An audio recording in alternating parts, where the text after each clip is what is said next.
moyo wake ukisema, mama yangu, mama yangu, unaishi maisha mazuri, lakini mwanao nalala majalalani, sina pakula, sina pakulala. Mama yangu, kwani uko wapi mama?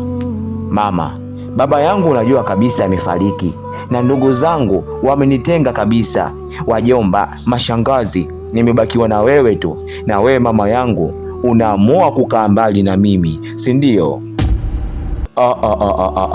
Kumbe sio makosa yako mama, nitakutafuta na lazima tuwe pamoja mama yangu.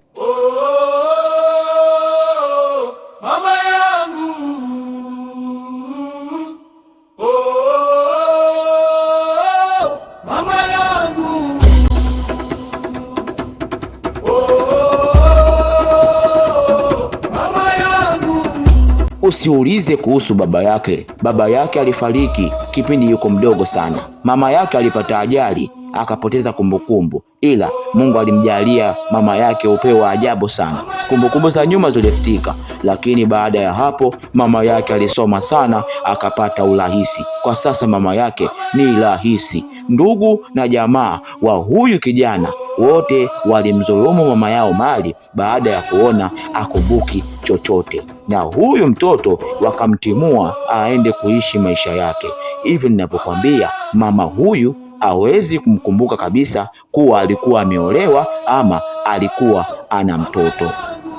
Na huyu kijana alisikia kuwa mama yake yuko sehemu fulani hanahutubia. Hapo alipo ndipo alikuwa anaenda huko, na mama yake ni huyu. Ninaahidi miradi yetu yote itaenda sawa, kwa hiyo msijali ndugu wananchi.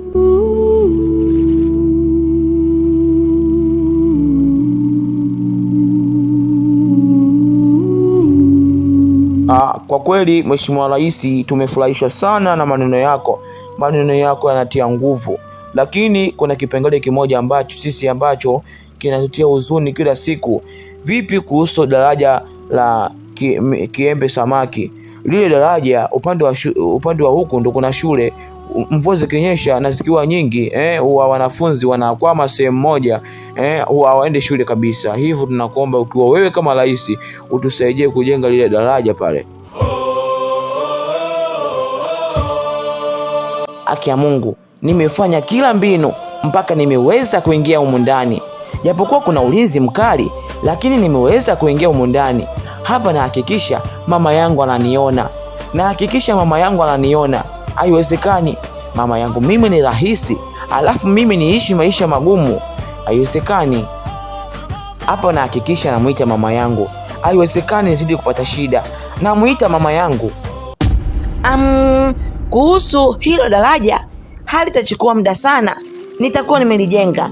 Kwa hiyo ukiwa wewe kama mbunge, basi una haki ya kuzungumzia hivyo, na kuthibitishia 100% hilo daraja nitalijenga hivi punde, wala usijali.